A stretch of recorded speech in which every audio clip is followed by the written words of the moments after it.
See these thumbnails. क्या लगा आपको देखकर? सच में देश किसी बड़े क्राइसिस की तरफ जा रहा है या फिर ये सिर्फ आपको डराने का एक वेल प्लान तरीका है, क्लिक्स लेने का एंड मिस इन्फॉर्मेशन फैलाने का? आजकल कुछ यूट्यूबर्स खासकर जो खुद को इंडिपेंडेंट जर्नलिस्ट कहते हैं, ऐसा कंटेंट बना रहे हैं जो जर्नलिज्म कम और स्क्रिप्टेड फेक नैरेटिव का ड्रामा ज्यादा लगता है। इन्हीं में से एक नाम है नीलू व्यास, जो the public India and Jana Gana मन 24/7 जैसे चैनल्स पर काम करती हैं और जिन्हें कांग्रेस इकोसिस्टम से जोड़कर देखा जाता है। इनके थंबनेल्स में बड़े बड़े बेबुनियाद क्लेम्स होते हैं। मोदी ने राहुल को 2029 का पीएम बना दिया, देश में होगा गृह युद्ध, अब इलेक्शन बंद हो जाएंगे, और साथ में शॉक्ड फेसेस, ड्रामेटिक पोजेस और सुपर क्रिंज एक्सप्रेशंस। ये सब इतना एग्जैजरेटेड होता है कि पहली नजर में क्यूरियोसिटी नहीं, सीधा पैनिक पैदा होता है।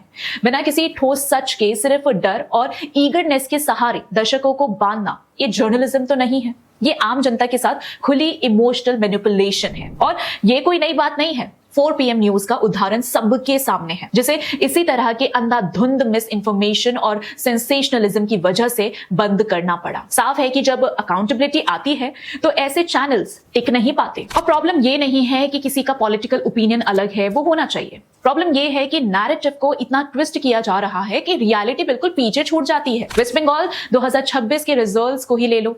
ग्राउंड पे एक क्लियर पॉलिटिकल शिफ्ट दिखा, बीजेपी ने स्ट्रॉन्ग परफॉर्मेंस दिया, एक सीरियस चैलेंज खड़ा किया, और हमने देखा कि वेस्ट बंगाल के आम लोगों ने इस जीत को कैसे जश्न की तरह सेलिब्रेट किया है। लेकिन इन चैनल्स के लिए ये एक नॉर्मल डेमोक्रेटिक आउटकम नहीं है, उनके लिए ये मास्टर प्लान है, या फिर डेमोक्रेसी खतरे में है वाली ब्रेकिंग स्टोरी। मतलब हर रिजल्ट को कॉन्स्पिरेसी बना दो, बिना जाने कि वहां की जनता की क्या हालत थी और किस तरह हिम्मत दिखाकर उन्होंने वोट किया। और हिपोक्रेसी भी देखिए, जब कांग्रेस केरला, हिमाचल जैसे किसी स्टेट में जीत ले आती है तो इसे वेव, कमबैक, मॉरल विक्ट्री बना दिया जाता है इन चैनल्स द्वारा। लेकिन जब बीजेपी जीतती है तो तुरंत नैरेटिव शिफ्ट, ECI कॉम्प्रोमाइज्ड है, सिस्टम रिग्ड है, देश डेंजर में है, और ऐसे क्रिंज थंबनेल्स। हर बार सेम पैटर्न, जीत अपनी हो तो सेलिब्रेशन, दूसरे की हो तो सस्पिशन।